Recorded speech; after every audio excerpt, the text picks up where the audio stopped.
Hello बच्चों, स्वागत है आपका अपने चैनल 2020 क्लासेस पे। 2020 क्लासेस आज हम आपको फिर से इम्पॉर्टेंट क्वेश्चन की सीरीज करवाने चल रहे हैं। जैसा कि आप सब जानते हैं बच्चों, इस सेशन में हमारे 5 या 10 इम्पॉर्टेंट क्वेश्चंस होते हैं। हमारे ये वीडियोस रोज हमारे चैनल पर अपलोड किए जा रहे हैं। अगर आप अभी तक इस सीरीज के बारे में नहीं जानते हैं तो हमारे चैनल से जुड़िए और हमारे इस इम्पॉर्टेंट क्वेश्चन की सीरीज को देखिए जरूर। ये जो आपको 29 अप्रैल की नवोदय विद्यालय की परीक्षा होगी, कब होगी बच्चों? 29 अप्रैल को होने वाली नवोदय विद्यालय की परीक्षा के लिए ये हमारे इम्पॉर्टेंट क्वेश्चन की सीरीज आपके लिए बहुत ही ज़्यादा हेल्पफुल साबित होने वाली है। बहुत ही ज़्यादा हेल्पफुल होगी आपके जो हम इम्पॉर्टेंट क्वेश्चन की सीरीज करवा रहे हैं। अगर आप हमारे चैनल पर नए हैं तो सबसे पहले हमारे चैनल को सब्सक्राइब कर लीजिए और बेल आइकन को भी प्रेस कर दीजिएगा ताकि आपको नए नए वीडियोस की नोटिफिकेशन टाइम पर मिलती रहे। बच्चों, जैसा कि मैं आपको रोज वीडियो शुरू करने से पहले एक इम्पॉर्टेंट सूचना देती हूँ कि हमारी टीम द्वारा 8 नवोदय का मॉडल पेपर तैयार किया गया है। कितना मॉडल पेपर तैयार किया गया है बच्चों? 8 मॉडल पेपर तैयार किया गया है। ये हमारी टीम ने और हम लोगों ने मिलकर आपके लिए 8 मॉडल पेपर तैयार किया है, जो कि 29 अप्रैल को होने वाली नवोदय विद्यालय की परीक्षा से एकदम मिलते जुलते क्वेश्चंस हैं। अगर आप इन मॉडल्स पेपर को परचेज करना चाहते हैं तो हमारे व्हाट्सएप नंबर बच्चों 6393805613 पर हमें कांटेक्ट करिए। आप हमारा व्हाट्सएप नंबर नोट कर लीजिए। हमारे व्हाट्सएप नंबर हम आपको अपने डिस्क्रिप्शन बॉक्स में भी देंगे। अगर आप इन मॉडल पेपर्स को परचेज करना चाहते हैं तो हमारे इसी व्हाट्सएप नंबर पर हमसे कांटेक्ट कर सकते हैं। और इन 8 मॉडल पेपर का मूल्य मात्र 299 रुपए है। कितना है बच्चों? मात्र 299 रुपए है। ये आपको PDF या हार्ड कॉपी में भी मिल जाएगा, तो आपको जिसमें भी चाहिए आप हमें व्हाट्सएप करके बता सकते हैं। आई होप आपने व्हाट्सएप नंबर नोट कर लिया होगा। तो चलिए बच्चों, टाइम ना वेस्ट करते हुए अपने क्वेश्चंस की ओर चलते हैं। आपका क्वेश्चन है बच्चों, एक आदमी 12% हानि के बाद 330 रुपए में बेचता हो एक वस्तु, तो उस वस्तु का क्रय मूल्य बताइए। आपका क्वेश्चन मैं फिर से पढ़ दे रही हूँ बच्चों। क्वेश्चन कह रहा है कि एक आदमी 12% हानि के बाद 330 रुपए में कोई वस्तु बेचता हो तो उस वस्तु का क्रय मूल्य बताइए। यहाँ पे वस्तु नहीं लिखा गया है बच्चों, मैं पढ़ दे रही हूँ, थोड़ा सा मिस हो गया है। तो क्वेश्चन मैं आपको एक बार फिर से रिपीट करवा दे रही हूँ। कह रहा है कि एक आदमी 12% हानि के बाद 330 रुपए में बेचता हो वस्तु, तो उस वस्तु का क्रय मूल्य बताइए। इस क्वेश्चन में हमसे क्या पूछ रहा है बच्चों? क्रय मूल्य। जैसा कि मैंने आपको पहले के सेशन में बताया है कि क्रय मूल्य और विक्रय मूल्य क्या होता है। तो देखिए, क्रय मूल्य बच्चों वो होता है जिस मूल्य पर हम कोई वस्तु खरीदते हैं। तो खरीदना को हम क्या कहते हैं मैथ की भाषा में? क्रय। क्या कहते हैं बच्चों? क्रय। और बेचना को कहते हैं विक्रय। तो विक्रय मूल्य क्या हो जाएगा आपका? बेचना। मैथ की भाषा में हम खरीदना को बच्चों कहते हैं क्रय मूल्य। क्या कहते हैं? क्रय मूल्य। और बेचना को बच्चों कहा जाता है विक्रय मूल्य। जैसे कि आप किसी दुकान पर गए और आपने वहां पे 5 रुपए की टॉफी खरीदी। कितने रुपए की टॉफी खरीदी बच्चों? 5 रुपए की टॉफी खरीदी। अगर कोई तुमसे पूछे कि उस टॉफी का क्रय मूल्य बताइए, क्या बताइए बच्चों? टॉफी का क्रय मूल्य बताइए जो आपके द्वारा खरीदी गई है। तो आप तो सोच में पड़ जाएंगे कि आखिर क्रय मूल्य क्या होता है। तो जैसा कि मैंने आपको बताया कि क्रय मूल्य क्या होता है बच्चों? जिस मूल्य पर आप कोई वस्तु खरीद रहे हैं। क्या कर रहे हैं? जिस मूल्य पर आप कोई वस्तु खरीद रहे हैं वो आपका क्या होता है बच्चों? क्रय मूल्य। और जिस मूल्य पर आप कोई वस्तु बेच रहे हैं उसे हम कहते हैं विक्रय मूल्य। क्या कहते हैं बच्चों? विक्रय मूल्य। अब देखिए, हमारा क्वेश्चन कह रहा है कि एक आदमी 12% हानि के बाद 330 रुपए में वस्तु बेचता हो तो क्रय मूल्य, यानी 330 रुपए में तो बेच रहा है, विक्रय मूल्य हमें दिया है, लेकिन हमसे पूछ रहा है कि उस वस्तु का क्रय मूल्य बताइए। तो देखिए, यहाँ पे हमें क्या दिया गया बच्चों? हानि कितना है? 12% की हानि है। और विक्रय मूल्य कितना दिया गया है बच्चों? आपका विक्रय मूल्य है 330 रुपए। कितने 330 रुपए में ही तो बेच रहा है ना, और मैंने बेचना को क्या बताया है, मैथ की भाषा में क्या कहा जाता है, विक्रय मूल्य। तो 330 रुपए आपका क्या हो जाएगा बच्चों, विक्रय मूल्य। फिर हमसे क्या पूछ रहा है कि क्रय मूल्य बताइए। क्रय मूल्य का मतलब क्या है बच्चों, कि वह जो वस्तु है वो कितने में खरीदी गई है। तो क्रय मूल्य बराबर क्या है, क्वेश्चन मार्क है। तो आगे चलते हैं, देखिए मैं यहाँ पे आपको एक फॉर्मूला बताऊंगी। क्रय मूल्य बराबर फॉर्मूला होता है विक्रय मूल्य गुणे 100 बटे 100 प्लस माइनस लाभ ऑब्लिक हानि। लाभ रहेगा तो क्या कर देंगे बच्चों, जोड़ देंगे 100 में, और हानि रहेगी तो 100 में क्या कर देंगे, घटा देंगे। तो मैं आपको हर सेशन में कुछ ना कुछ फॉर्मूले जरूर बताती हूँ, तो आप उन फॉर्मूलों को नोट करते हुए चला करिए बच्चों। जैसा कि मैंने आपको कल के सेशन में बताया था कि जब भी आप हमारा वीडियो देखने के लिए बैठे, अपने साथ एक पेन और कॉपी जरूर लेकर बैठे, ताकि जो हम आपको इम्पोर्टेंट फॉर्मूला बता रहे हैं आप उन्हें नोट करते चलिए। ये आपकी आने वाली परीक्षा में बहुत ही ज्यादा हेल्पफुल होंगे। अब देखिए, हमें क्रय मूल्य नहीं पता, विक्रय मूल्य कितना दिया गया है हमें 330, तो क्रय मूल्य इज इक्वल, विक्रय मूल्य आपका 330 है, गुणे 100।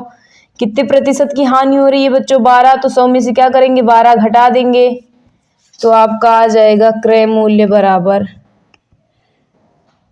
330 गुणे 100 बटे, देखिए जब हम 100 में से 12 घटाएंगे कितना आएगा बच्चों, हमारा 88 आ जाएगा। कितना आ जाएगा, 88। तो देखिए 11 88, 11 तिहाई 33। अब किससे काटते हैं, 4 से काटते हैं, 4 दूनी 8, 4 दूनी 8, 4 4 पंजे 20, ये हो गया 2 एक 2, 2 पंजे 10। तो आप कितना आ गया बच्चों, क्रय मूल्य बराबर 15 गुणे 25। क्या आ जाएगा बच्चों, 15 गुणे 25। 15 को गुणा 25 में करेंगे तो आपका क्रय मूल्य आ जाएगा, देखिए 25 पंजे 125, हासिल कितना बच गया 12। 25 में 12 जोड़ेंगे कितना हो जाएगा बच्चों, 375 रुपए। कितना हो जाएगा बच्चों, 375 रुपए। 25 में 12 जोड़ेंगे तो आपका 37 आ जाएगा। क्या आ जाएगा बच्चों, 37 आ जाएगा। तो आपका क्रय मूल्य कितना आ गया, 375 रुपए। आप वो वस्तु 375 रुपए का खरीदे थे, लेकिन बेच कितने में रहे थे, 330 रुपए में। तो जाहिर सी बात है आपको क्या होगी, इस सौदे में हानि होगी। तो चलिए आपके नेक्स्ट क्वेश्चन की ओर चलते हैं। आपका नेक्स्ट क्वेश्चन कह रहा है बच्चों, किस वार्षिक साधारण ब्याज की दर से कोई धन 8 वर्ष में अपने का 2 गुना हो जाएगा। क्वेश्चन एक बार फिर से पढ़िए, मैं बार बार रिपीट करती हूँ क्वेश्चन को, ताकि आप अपना भी ब्रेन यूज कर सके कि आखिर मैं इन क्वेश्चन में कर क्या सकता हूँ, मुझे इन क्वेश्चन में दिया क्या क्या है, मैं अपने से इसमें क्या कर सकता हूँ। क्योंकि अभी तो मैं आपको बता दे रही हूँ, लेकिन जब आप परीक्षा देने जाएंगे तो वहां पे आपको अपने से ही सॉल्व करना है। तो आप क्वेश्चन में पहले अपना ब्रेन यूज किया करिए। तो चलिए देखिए, यहाँ पे हमसे क्या पूछ रहा है, दर पूछ रहा है। क्या पूछ रहा है बच्चों, दर पूछ रहा है। समय कितना दिया गया है, 8 वर्ष, और कह रहा है कि अपने का 2 गुना हो जाता है, यानी धन हमारा मूलधन जितना भी है वो क्या हो जा रहा है, 8 वर्षों में 2 गुना हो जा रहा है। तो देखिए, ब्याज का मतलब होता है बच्चों अतिरिक्त पैसा। क्या होता है, अतिरिक्त पैसा। जैसा कि मैंने आपको प्रीवियस वीडियोस में बताया है, ब्याज बराबर क्या होता है, अतिरिक्त पैसा। मैंने आपको समझाया भी है कि जैसे मान लीजिए कि आपके पास 10 रुपए हैं, कितने रुपए हैं बच्चों, 10 रुपए हैं, और आपका दोस्त आया और 5 दिन के लिए मांगा कि मुझे 10 रुपए दे दो, तो आप बोलते हैं कि मैं 5 दिन के बाद तुमसे 20 रुपए लूंगा। कितने लूंगा बच्चों, 20 रुपए लूंगा। आपने कहा कि मैं तुमसे 5 दिन के बाद 20 रुपए लूंगा, तो जब वो 5 दिन के बाद आपको 20 रुपए वापस किया, उस 20 रुपए में आपका 10 रुपए तो खुद ही मूलधन है, आपने उसको दिया ही था। क्या है आपका 20 रुपए में 10 तो आपका है ही, लेकिन जो आपको 10 एक्स्ट्रा मिल रहा है वही आपका क्या है बच्चों, ब्याज है। क्या है, ब्याज। जो आपको 10 एक्स्ट्रा मिला वही आपका क्या हो जाएगा, ब्याज हो जाएगा। और 10 और 10 को जोड़ेंगे कितना हो जाएगा, 20। तो जो आपका 20 आया वो क्या हो जाएगा बच्चों, मिश्र धन। क्या हो जाएगा, मिश्र धन हो जाएगा। तो चलिए इस क्वेश्चन को सॉल्व करते हैं। आपका क्वेश्चन है कि किसी वार्षिक साधारण ब्याज की दर से कोई धन 8 वर्षों में अपने का 2 गुना हो जाएगा। तो देखिए, हम दर हमें नहीं दिया है, तो दर बराबर क्या हो जाएगा बच्चों, क्वेश्चन मार्क। समय कितना दिया गया है, 8 वर्ष, मूलधन हम कितना मान ले रहे हैं, 100 रुपए। कितना मान ले रहे हैं बच्चों, 100 रुपए। मूलधन बराबर माना मूलधन बराबर 100 रुपए। तो मिश्र धन कितना हो जाएगा बच्चों, स्वयं का ही क्या हो रहा है, 2 गुना हो रहा है। तो मिश्र धन आपका हो जाएगा 200 रुपए। कितना हो जाएगा बच्चों, 200 रुपए हो जाएगा। मूलधन हमारा 100 हो गया और मिश्र धन कितना हो गया बच्चों, 200 रुपए हो गया। अब देखिए हम साधारण ब्याज निकाल लेते हैं। हम जानते हैं साधारण ब्याज बराबर फॉर्मूला होता है मिश्र धन माइनस मूलधन, मिश्र धन माइनस मूलधन। ये देखिए बच्चों, ये आपका एक फॉर्मूला और तैयार हो गया। मैं आपसे बार बार रिपीट कर रही हूँ कि आप जब भी हमारा वीडियो देखने के लिए बैठा करें, एक पेन कॉपी अपने साथ लेकर ही बैठा करें। हम आपको इसी सेशन में कॉन्सेप्ट्स पर प्लस फॉर्मूले दोनों बता रहे हैं, तो आप दोनों चीज़ों को नोट करते हुए चला करिए। तो देखिए साधारण ब्याज आपका कितना आ जाएगा, आपका मिश्र धन कितना है बच्चों, 200 रुपए, और मूलधन कितना है, 100 रुपए। तो घटाएंगे साधारण ब्याज कितना आ जाएगा आपका, 100 रुपए। कितना आ गया बच्चों, 100 रुपए आ गया। अब देखिए हमसे पूछा क्या है, दर पूछा है, दर। तो चलिए दर निकाल लेते हैं। हम जानते हैं साधारण ब्याज बराबर एक फॉर्मूला और होता है मूलधन गुणे दर गुणे समय बटे 100। अब देखिए ये फॉर्मूला एक आपको और मिल गया।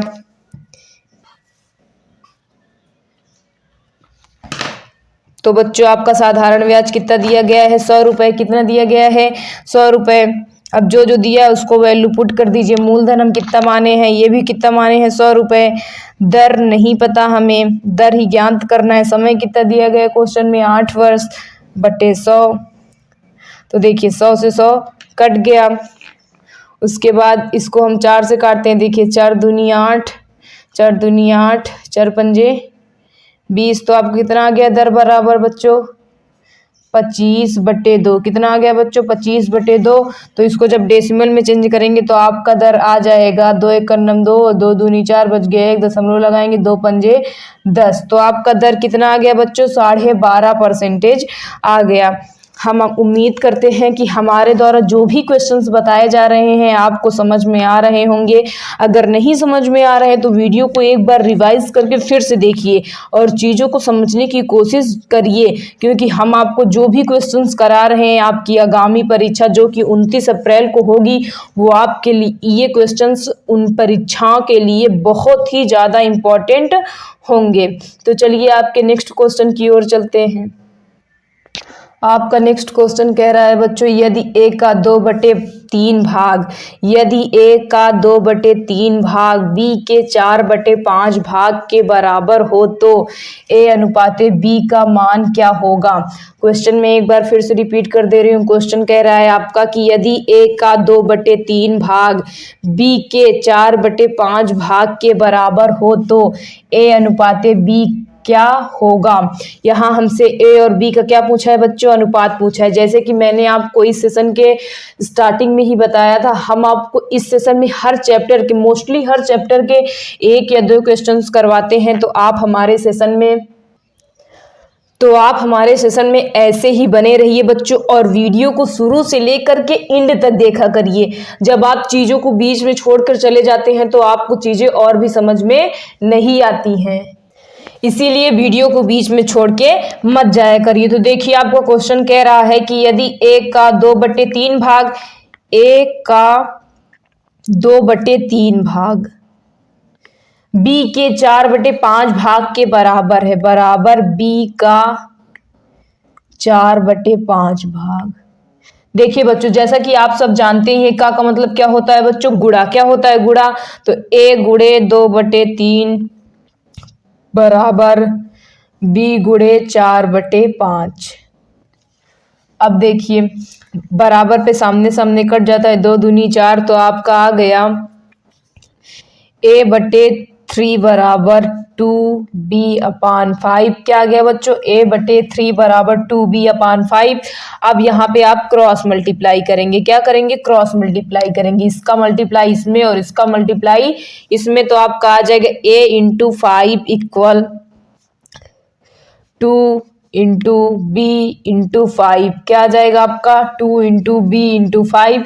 देखिए 5 का मल्टीप्लाई ए में करेंगे कितना आ जाएगा 5 ए आ जाएगा, इनका मल्टीप्लाई करेंगे तो आपका आ जाएगा 5 दूनी 10, सॉरी यहाँ पे 3 है, हमने 5 लिख दिया गलती से, क्या है 3 है, तो इनका मल्टीप्लाई करेंगे कितना हो जाएगा 3 2 जा 6। बी हमसे पूछा क्या है कि ए रेशियो, हमसे पूछा है कि ए रेशियो बी का मान बताइए, तो देखिए हमारा 5a इक्वल 6b है, तो आपका आ जाएगा a अपान बी इक्वल 6/5 क्या आ जाएगा a अपान बी इक्वल 6/5। तो a रेशियो b का मान कितना आ गया बच्चों, a रेशियो बी का मान आपका आ गया 6/5, कितना आ गया 6/5। हम उम्मीद करते हैं बच्चों आपको हमारे द्वारा जो भी क्वेश्चंस बताए जा रहे हैं समझ में आ रहे होंगे। अगर नहीं समझ में आया तो मैं आपको फिर से एक बार समझा दे रही हूँ। देखिए क्वेश्चन हमसे कह रहा था कि यदि a का 2/3 भाग b के 4/5 भाग के बराबर हो तो a अनुपाते b क्या होगा। तो देखिए हमने जैसे हमसे बोल रहा था कि a का 2/3 बराबर है b का 4/5, तो जो कट रहा था उसको काट दिए, फिर हमने क्रॉस मल्टीप्लाई किया, क्रॉस मल्टीप्लाई करने पर हमें क्या मिला बच्चों 5a इंटू 6 भी। तो देखिए b को इधर ले आए और 5 को उधर ले गए, दोनों गुणे में थे तो भाग में चले जाएंगे, तो a/b बराबर कितना आ गया 6/5। तो a रेशियो b का मान कितना आ गया 6/5। तो आइए आपके नेक्स्ट क्वेश्चन की ओर चलते हैं। आपका नेक्स्ट क्वेश्चन है बच्चों दो संख्याओं का लासा। दो संख्याओं का लासा जिसे हम लघुत्तम समाप्तवर्त कहते हैं, क्या कहते हैं बच्चों लघुत्तम समाप्तवर्त एवं मासा महत्तम समाप्तवर्त क्रमशः 50 एवं 5 है। क्या है बच्चों 50 एवं 5 है।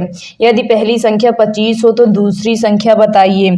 क्वेश्चन में एक बार फिर से रिपीट कर दे रही हूँ, क्वेश्चन को मैं बार बार कह रही हूँ, आप क्वेश्चन को बार बार पढ़ा करिए और देखा करिए कि आखिर मैं इसमें कर क्या सकता हूं जिससे मेरा सही आंसर कम टाइम में आ जाए। इसीलिए क्वेश्चन को आप एक या दो बार तो कम से कम पढ़ा ही करिए।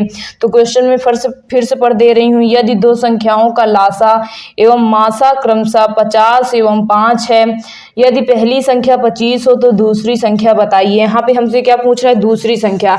आप इस कंडीशन में क्या कर सकते हैं, तो देखिए मैं यहाँ पे आपको एक फॉर्मूला बताती हूँ। क्या बता रही हूँ बच्चों फॉर्मूला, पहली संख्या गुणे दूसरी संख्या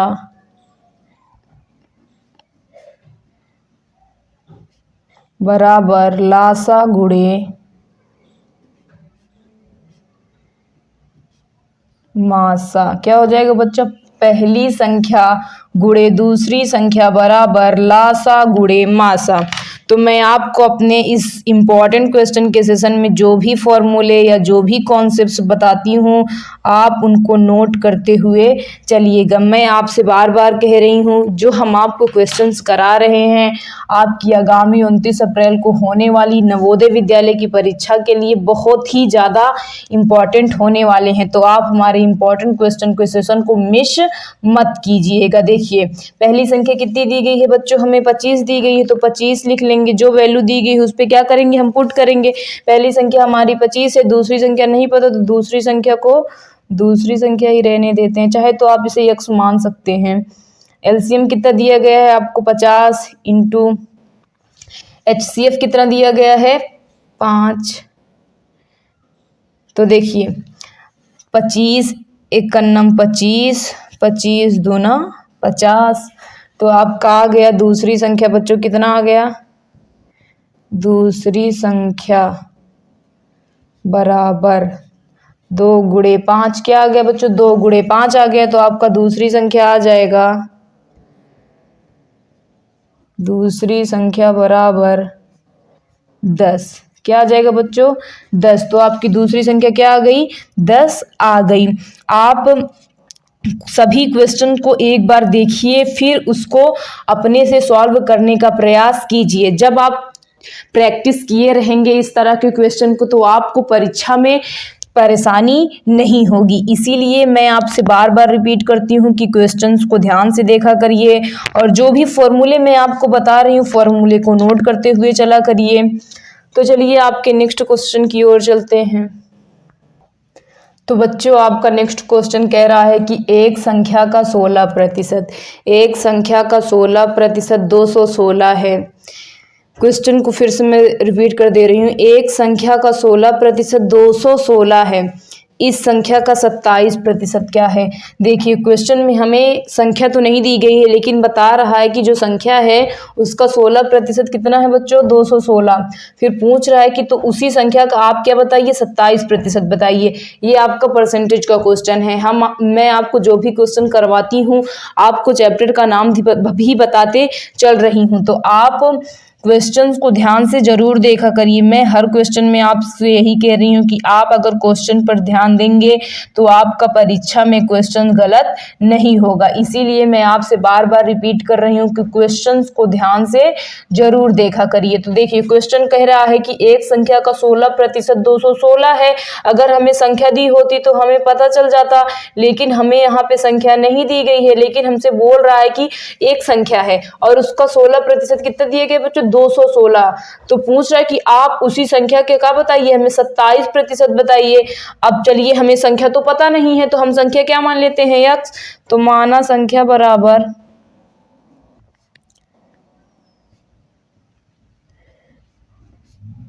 यक्स, वो संख्या हम क्या मान ले रहे हैं? यक्स मान ले रहे हैं। यक्स का 16% संख्या का, यानी संख्या क्या हो गई हमारी? यक्स। तो यक्स का मतलब गुणा होता है यक्स का 16%। कितना दिया गया है हमें? 216। यक्स का 16% हमें क्वेश्चन में कितना दिया गया बच्चों? 216। मैं बार बार रिपीट कर रही हूँ, क्वेश्चन को आप ध्यान से जरूर देखिए। मैं क्वेश्चन को 1 या 2 बार समझाती हूँ, तो आप भी उसे एक बार समझने का प्रयास कीजिए और मैं उम्मीद करती हूँ आपको समझ में आएगा ही आएगा। तो देखिए कह रहा है कि संख्या का 16% 216 है, तो हम संख्या क्या मान लिए? यक्स मान लिए। और संख्या का मतलब क्या होता है? गुणा। 16% कितना है? 216। तो संख्या का मतलब क्या होता है बच्चों? गुणा। 16% है तो नीचे क्या आ जाएगा बच्चों? 100 आ जाएगा। मैंने कल के सेशन में आपको बताया था कि अगर किसी भी संख्या के साथ परसेंटेज लगा है तो उसका मतलब है कि उसका हर हमेशा 100 होगा। क्या होगा बच्चों? 100 होगा। और अंश पे कोई भी संख्या हो सकती है, अंश पे कोई भी संख्या हो सकती है, लेकिन हर हमेशा और हमेशा क्या होगा बच्चों? 100 ही होगा। तो वही क्या दर्शाता है आपका परसेंटेज। या तो आप परसेंटेज का मतलब ही मान सकते हैं 100। क्या मान सकते हैं? 100। तो हमने क्या लिख दिया? 16/100 लिख दिया। बराबर पे कितना है आपका? 216 है। अब देखिए इसको हम किससे काटते हैं? 8 से काटते हैं। किससे काटते हैं? 8 से। गुणे 16/100 बराबर 216। हम इसको 8 से काटते हैं। किससे काटते हैं बच्चों? 8 से। देखिए 8 दूनी 16। कितना बच गया आपका बच्चों? 8 दूनी 16। 8 दूनी 16 हो गया बच्चों। हासिल कितना बच गया आपका? शेष कितना बच गया? 5। 8 सते 56। अब देखिए अब हमारा क्या बच गया?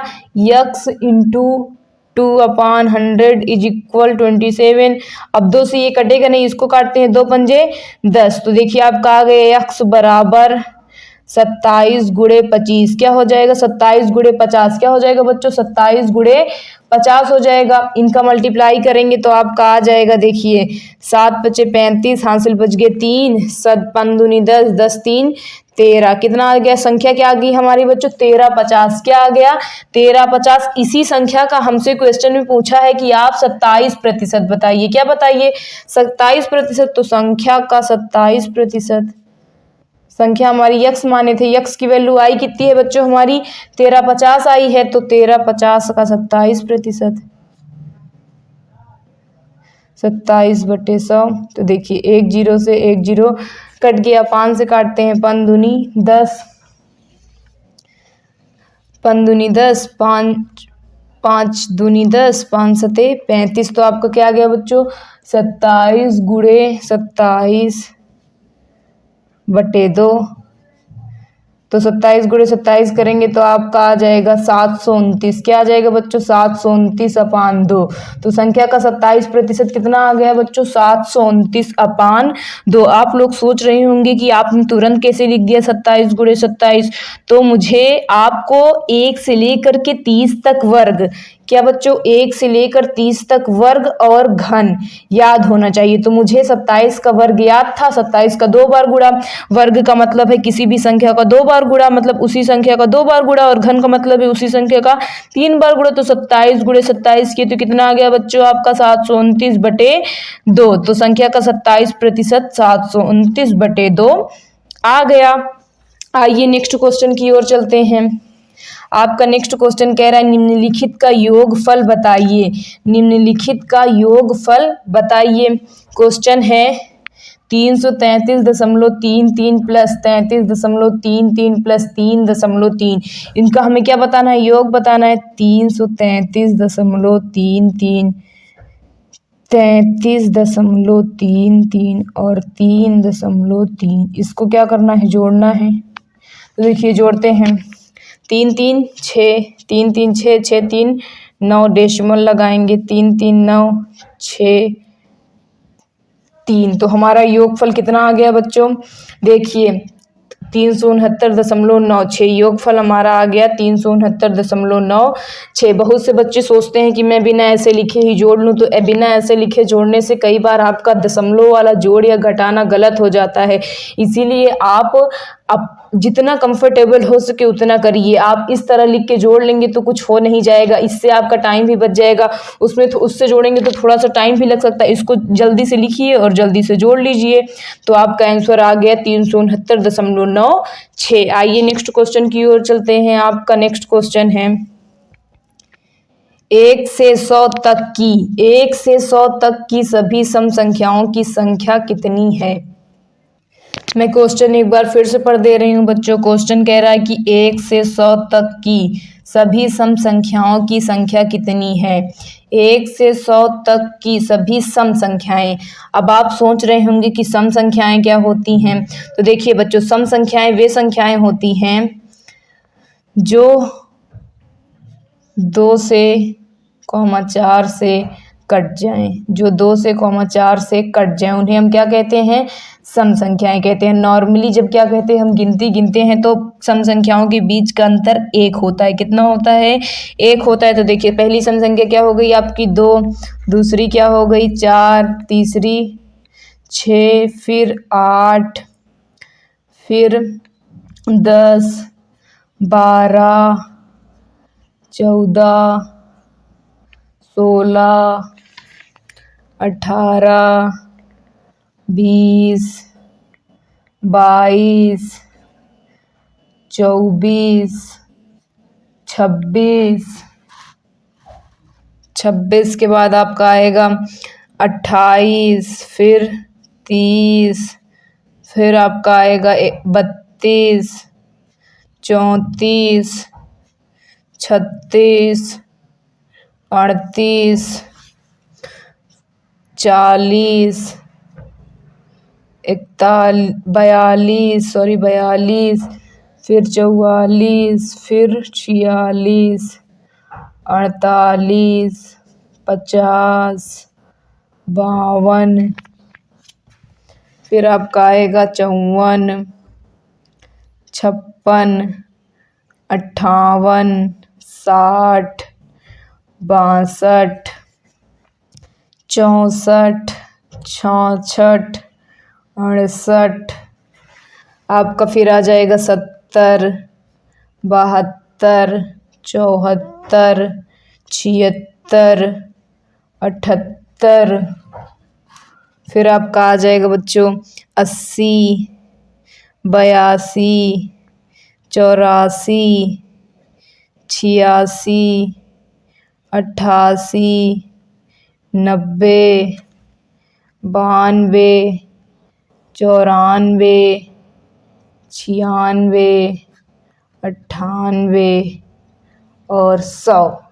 ये आपकी 1 से लेकर के 100 तक की सम संख्याएं हैं। क्या है बच्चों, सम संख्याएं। अब जो छूटा है आपका वो क्या हो जाएंगी, विषम संख्याएं।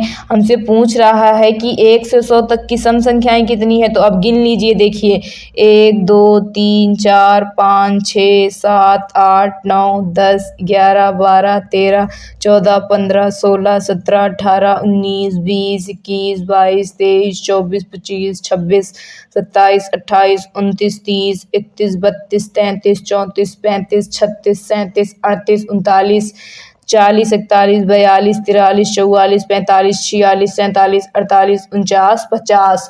तो 1 से लेकर 100 तक की सम संख्याएं कितनी है बच्चों? 50। कितनी है बच्चों? 50। अब देखिए मैंने आपको एक बार सॉल्व करके दिखा दिया, तो अब अगर आपसे कभी भी पूछे कि 1 से 100 तक कितनी सम संख्या है? 50।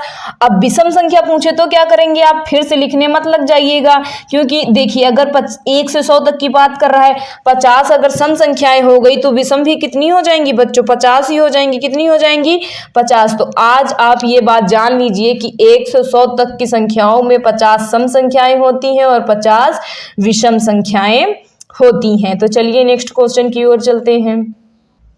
आपका नेक्स्ट क्वेश्चन कह रहा है बच्चों 8 संख्याओं का औसत 10 है। 8 संख्याओं का औसत 10 है, यदि प्रत्येक में से 2 घटा दिया जाए तो नई संख्याओं का औसत क्या होगा?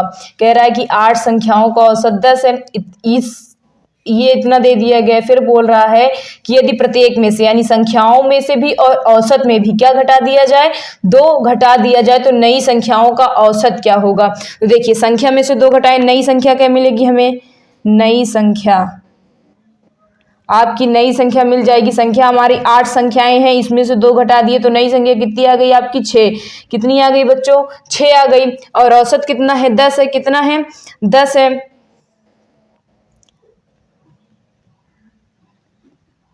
और 10 में से 2 घटा देंगे तो क्या हो जाएगा आपका औसत? 8। कितना हो जाएगा बच्चों? 8। तो नई संख्याओं का औसत कितना आ गया बच्चों? 8 आ गया। अतः नई संख्याओं का औसत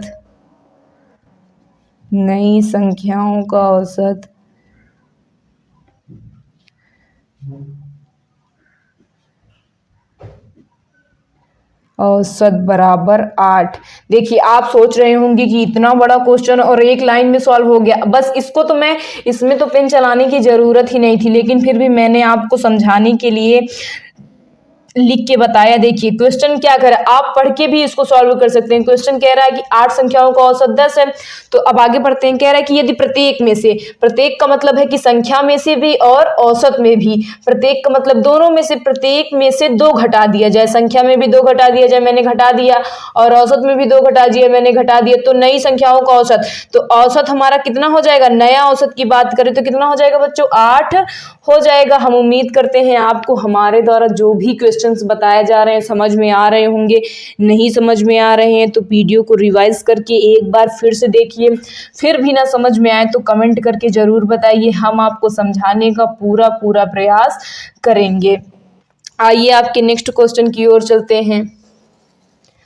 आपका नेक्स्ट क्वेश्चन कह रहा है बच्चों 1/2 plus 1/6 plus 1/2 plus 1/20 plus 1/30 plus 1/42 का मान ज्ञात कीजिए। तो चलिए इसे सॉल्व करते हैं। 1/2 plus 1/6 plus 1/2 plus 1/20 plus 1/30 plus 1/42। तो सबसे पहले हम हर का क्या निकाल लेते हैं बच्चों? लासा। क्या निकाल लेते हैं? लासा। तो चलिए लासा निकालते हैं। देखिए मैं इधर आपको लासा निकाल के दिखा दे रही हूँ। आपको पहला है 2, फिर 6, फिर 2, फिर 20, फिर 30, फिर 42। इनका क्या निकालना है? हमें लासा निकालना है। तो देखिए 2 से काटते हैं। 2 एकम 2, 2 तिहाई 6, 2 एकम 2, 2 एकम 2, 2 एकम 2, 2 पंजे 10, 2 दूनी 4, 2 एकम 2। अब फिर 2 से काटते हैं। ये जो 1 हो गया उस वो तो लिख ही लेंगे ऐसे। 2 पंजे 10, 15 कटेगा नहीं, 2 से 21 भी नहीं कटेगा। अब किससे काटते हैं बच्चों? 3 से। देखिए 1 को इसे लिख लिए, 3 एकम 3, 1 5 नहीं कटेगा 3 से। 3 पचे 15, 3 सते 21। अब किससे काटते हैं बच्चों? 5 से काटते हैं। 1 जो हो गया उसको इसे लिखते चले आइए। 5 एकम 5, 5 एकम 5। अब क्या बचा आपका? 7। अब 7 से काट दीजिए। 1 1 1 1 1 और 1। तो आपका पूरा 1 हो गया। तो आपका लासा देखिए आएगा। इन सबका क्या कर लीजिए? मल्टीप्लाई कर लीजिए। देखिए 2 दूनी 4, 4 तिहाई 12, 12 पंजे 60 और 60 सत्ते 420 कितना आ जाएगा 420। आपका लासा कितना आ गया बच्चों 420 आ गया। तो हम नीचे क्या लिख लिए 420। अब 420 का भाग 2 में देंगे कितना आ जाएगा 210। कितना आ जाएगा बच्चों 210। 6 में 420 का भाग देंगे तो आपको कितना आ जाएगा बच्चों 70। कितना आ जाएगा 70। 2 में देंगे फिर से वही 210 प्लस 20 में देंगे तो आपका आ जाएगा 21। कितना आ जाएगा 21। 30 में देंगे तो आपका आ जाएगा बच्चों देखिए 3 से 3 कट गया 3 एक नम 3 3 चौके 12 कितना आ गया 14 प्लस कितना आ जाएगा ये आपका 10। कितना आ गया 10 आ गया। अब इन सबको क्या कर लीजिए आप ऐड कर लीजिए। देखिए मैं यहाँ पे ऐड कर दे रही हूँ 210 70 फिर 210 फिर 21 फिर 21 फिर 14 फिर 10। इनको क्या करना है हमें ऐड करना है। तो देखिए 4 1 5 कितना हो गया बच्चों 4 1 5 हो गया। इसको जोड़िए देखिए 7 1 8 8 1 9 9 2 11 11 1 12 12 1 13 हासिल कितना बच गया 1 2 2 4 1 5 कितना आ गया जोड़ने में बच्चों 535। तो इसको ऐड करने पर क्या आ गया बच्चों 535 बटे 420 क्या आ गया बच्चों 535 बटे 420। आप इसको भी काट लेते हैं अगर आप काटना चाहे तो देखिए 5 एकन्नम 5 2 संख्या एक साथ 5 सते 35 5 8 40 5 चौके 20। तो आपको कितना आ गया बच्चों 107 बटे 84। कितना आ गया 107 बटे 84।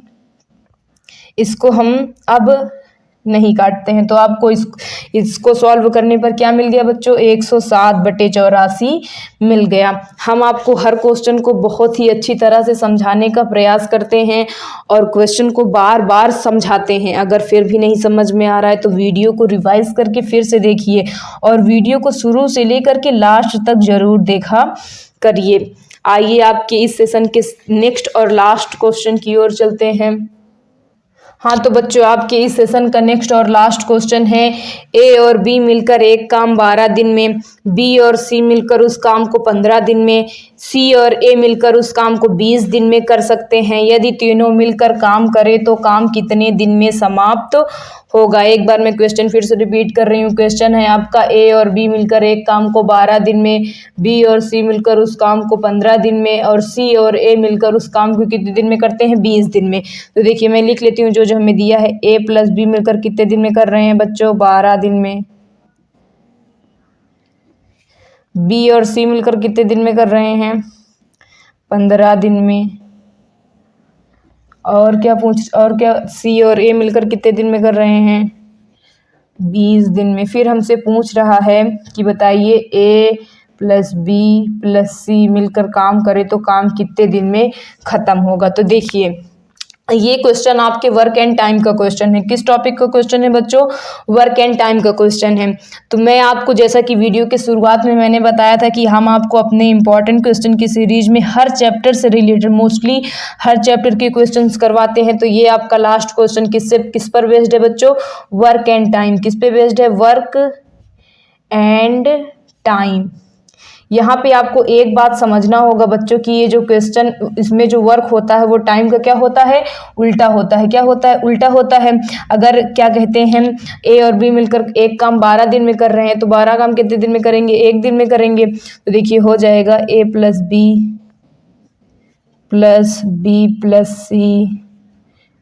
सी plus A is equal 1/12 plus 1/15 plus 1/20। तो जब भी आपको ऐसे दिया रहेगा तो आप उसको बटे में अपने आप लिख लेंगे। क्यों क्योंकि समय जो होता है वो काम का क्या होता है उल्टा होता है। अब देखिए यहाँ पे ए 2 बार है बी भी 2 बार है और सी भी कितनी बार है 2 बार। तो हम लिख सकते हैं 2a plus 2b plus 2c is equal इनका एलसीएम निकाल लीजिए। देखिए मैं यहाँ साइड में आपको एलसीएम निकाल के दिखा दे रही हूँ 12, 15, 20। देखिए 2 छंग 12 ये 15 नहीं कटेगा 2 एक 2 फिर से 2 से काटते हैं 2 3 6 2 पंजे 10। अब किससे काटते हैं बच्चों 3 से 3 एक 3 3 5 15। अब 5 से काटते हैं 1 1 1। तो देखिए मल्टीप्लाई कर लीजिए, 2 दूनी 4, 4 तीन 12, 12 पंजे 60। तो आपका एलसीएम कितना आ गया बच्चों 60। अब देखिए 60 का भाग किस में देंगे, 12 में देंगे, 12 पंजे 60, 60 का भाग 15 में देंगे, 15 चौके 60, 60 का भाग 20 में देंगे, 20 तिहाई 60। तो आप चलिए फिर लिख लीजिए। हम यहाँ पे क्या लेते हैं, 2 कॉमन ले लेते हैं। तो ए प्लस बी प्लस सी, देखिए मैंने 2 यहाँ पे कॉमन कैसे लिया, क्योंकि सबके साथ क्या है 2 है, तो मैंने 2 को कहाँ लिया, निकाल लिया बाहर। फिर हम 2 का मल्टीप्लाई कर देंगे तो फिर से हमें वही मिल जाएगा। इनको जोड़ लीजिए, देखिए 5 4 9, 9 3 12/60 कितना आ गया बच्चों, 12/60। इसको हम काट सकते हैं, 12 1 12, 12 पंजे 60। तो आपको कितना आ गया बच्चों, 2 ब्रैकेट में a प्लस बी प्लस सी बराबर 1/5 आ गया। तो देखिए यहाँ पे जो 2 गुणे में है उधर जाएगा तो किस में हो जाएगा बच्चों, भाग में हो जाएगा। जब भी कोई संख्या इधर गुणे में रहती है, बराबर की उधर जाती है तो किस में चली जाती है, भाग में। तो 1/5 गुणे 2 कितना आ जाएगा बच्चों आपका, a प्लस बी प्लस सी बराबर 1/10। अतः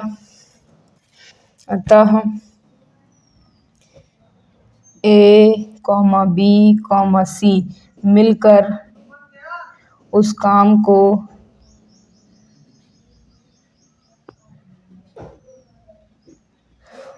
10 दिन में करेंगे। कितने दिन में करेंगे बच्चों, 10 दिन में करेंगे। मैं आपको ये क्वेश्चन फिर से एक बार समझा दे रही हूँ बच्चों। क्वेश्चन कह रहा है कि, क्वेश्चन एक बार पढ़ लीजिए। क्वेश्चन आपका कह रहा है कि ए और बी मिलकर एक काम को 12 दिन में, बी और सी मिलकर उस काम को 15 दिन में तथा सी और ए मिलकर उस काम को 20 दिन में कर सकते हैं। यदि तीनों मिलकर काम करें तो काम कितने दिन में समाप्त होगा। तो देखिए ए प्लस बी मिलकर कितने दिन में कर रहे थे, 12 दिन में। बी और सी मिलकर कितने दिन में कर रहे थे, 15 दिन में। और सी प्लस ए मिलकर कितने दिन में कर रहे थे बच्चों, 20 दिन में कर रहे थे। तो हमसे पूछ रहा था कि ए प्लस बी प्लस सी मिलकर कितने दिन में करेंगे। तो देखिए हमने तीनों को क्या कर लिया, ऐड कर लिया। और मैंने आपको बताया था जो समय होता है वो कार्य का क्या होता है, उल्टा। तो कार्य आपका क्या हो जाएगा, 1/12, 1/15, 1/20। फिर देखिए 2 बार ए था, 2 बार बी था, 2 बार सी था। हमने उन दोनों को ऐड कर लिया। यहाँ पे हमने एलसीएम निकाला, एलसीएम कितना आ गया आपका, 60 आ गया। फिर 60 का भाग 12 में दिए, कितना आ गया बच्चों, 5 आ गया। फिर 60 का भाग 15 में दिए, कितना आ गया, 4 आ गया। फिर 60 का भाग 20 में दिए, 3 आ गया। फिर आगे चलते हैं। फिर देखिए 2 2 तीनों में था तो हमने 2 क्या कर लिया, कॉमन ले लिया। फिर आपका बच जाएगा 2 ब्रैकेट में ए प्लस बी प्लस सी बराबर, देखिए इन सबको ऐड करेंगे कितना हो जाएगा, 12। फिर बटे 60। फिर हमने इसको 12 से काटा, 12 एकम में 12, 12 पंजे 60। तो आपका क्या बच गया बच्चों, 2 ब्रैकेट में ए प्लस बी प्लस सी बराबर 1/5। कितना बच गया, 2 ब्रैकेट में ए प्लस बी प्लस सी बराबर 1/5। तो आपका आ जाएगा ए प्लस बी प्लस सी बराबर कितना मिल जाएगा बच्चों आपको, इधर ये गुणे में था उधर आएगा तो किस में हो जाएगा, भाग में हो जाएगा। तो मिल गया आपको 1/5 गुणे 2। तो ए प्लस बी प्लस सी बराबर कितना मिल गया, 1/10। अतः ए कॉमा बी कॉमा सी मिलकर उसी काम को कितने दिन में समाप्त कर लेंगे बच्चों, 10 दिन में समाप्त कर लेंगे। तो आपकी इम्पोर्टेंट क्वेश्चन की सेशन यहीं पर एंड होता है। हम आपको हर टाइप के क्वेश्चन एक ही वीडियो में करवाने का प्रयास कर रहे हैं। ये आपका इम्पोर्टेंट क्वेश्चन का सेशन बहुत ही ज़्यादा आपकी इम्पोर्टेंट होने वाला है। जो आपकी 29 अप्रैल को परीक्षा होने वाली है उसमें बहुत ही ज़्यादा हेल्पफुल साबित होने वाले हैं। और मैं आपसे बार बार रिपीट करती हूँ, जब भी आप हमारे वीडियोस को देखा करिए, एक पेन और कॉपी अपने साथ लेकर बैठा करिए, ताकि हम आपको जो भी इम्पोर्टेंट फार्मूलाज या कॉन्सेप्ट्स बताते हैं आप उनको नोट करते हुए चला करिए। और अगर आपको हमारा वीडियो पसंद आ रहा हो तो प्लीज़ वीडियो को लाइक कीजिए, चैनल को सब्सक्राइब कीजिए और वीडियो को ज़्यादा से ज़्यादा शेयर ज़रूर कीजिए। Thank you.